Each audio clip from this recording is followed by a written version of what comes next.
இயேசுவின் மந்தை ஊழியங்கள் வழங்கும் இன்றைய வேத ஆராய்ச்சி வழங்குபவர் சகோதரர் ஜான் பெஸ்லி. ஆண்டவராகிய இயேசு கிறிஸ்துவின் ஈடு இணையற்ற நாமத்தினாலே உங்கள் அனைவருக்கும் அன்பான வாழ்த்துக்கள். இந்த நாளுக்கான வேத வசனம் மத்தேயு எழுதின சுவிசேஷம் 5ஆம் அதிகாரம் 14ஆம் வசனம்.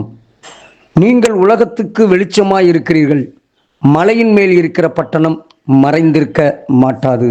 அருமையான கர்த்தருடைய பிள்ளைகளே, இந்த வேதம் சொல்லுகிறது, நாம் இந்த உலகத்துக்கு வெளிச்சம், நல்ல மாதிரி.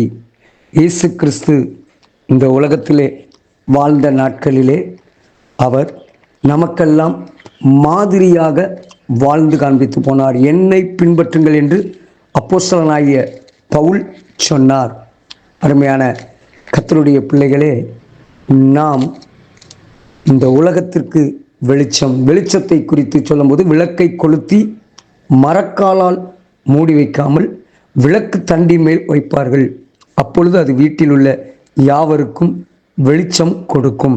அருமையான கர்த்தருடைய பிள்ளைகளே, நம்மிடத்தில் நல்ல உயர்ந்த குணங்கள் காணப்படுமானால், பரிசுத்தம், தெய்வ பயம், கீழ்ப்படிதல், தேவனுக்கு உகந்த நல்ல ஒரு வாழ்க்கை.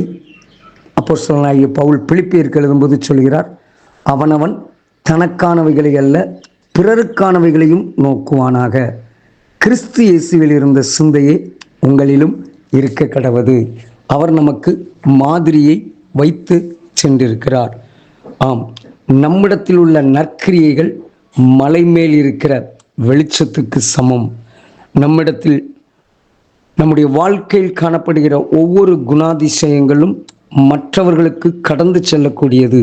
நாம் மற்றவர்களுக்கு, நாம் இருக்கிற திருச்சபைகளுக்கு, நாம் பணி செய்கிற இடத்திற்கு நாம் மாதிரியாக இருக்க வேண்டும்.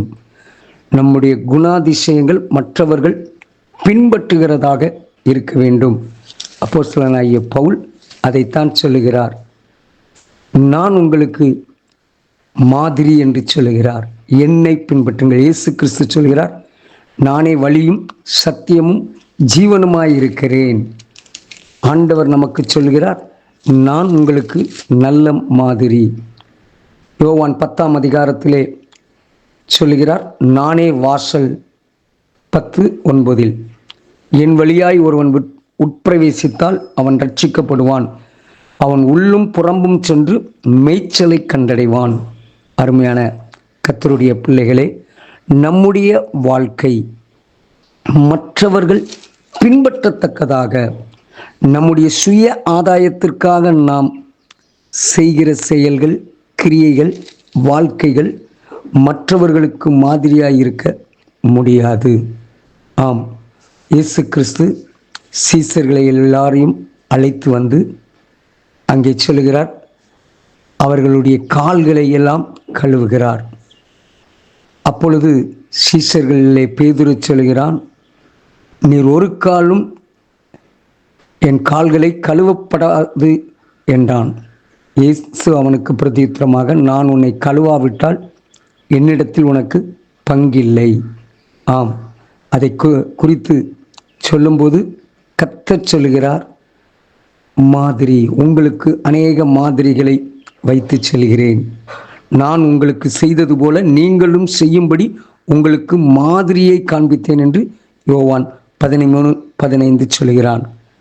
கிறிஸ்தவர்களாகிய நாம், இயேசுவை பின்பற்றுகிறவர்களாகிய நாம் நல்ல மாதிரியாய் காணப்பட வேண்டும். நாம் மலையின் மேல் இருக்கிறவர்களுக்கு சமம்.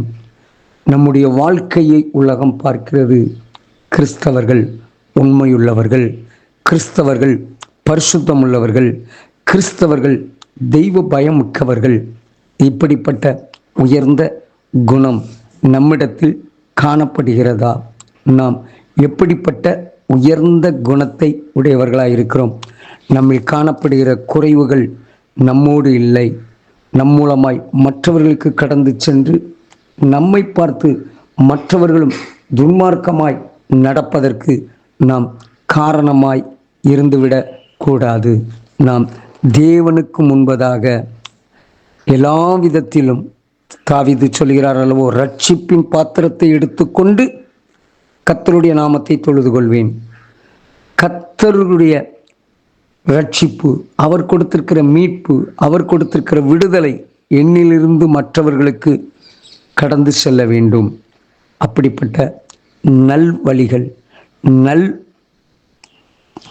பாக்கியங்களை மற்றவர்களுக்கு நாம் காண்பிக்கத்தக்கதாக நாம் வாழும்போது கர்த்தர் நம்முடைய விண்ணப்பத்தை கேட்கிறார், ஜெபத்தை கேட்கிறார், நம்மை ஆசீர்வதிக்கிறார், நம்மை அநேகருக்கு முன்பதாக உயர்த்தவும் செய்கிறார். ஜெபிப்போம். அன்பின் தகப்பனே, நாங்கள் வெளிச்சம், நாங்கள் மரக்காலுக்குள் ஒளிந்திருக்கிறவர்கள் அல்ல, மலையின் மேல் இருக்கிறவர்கள்.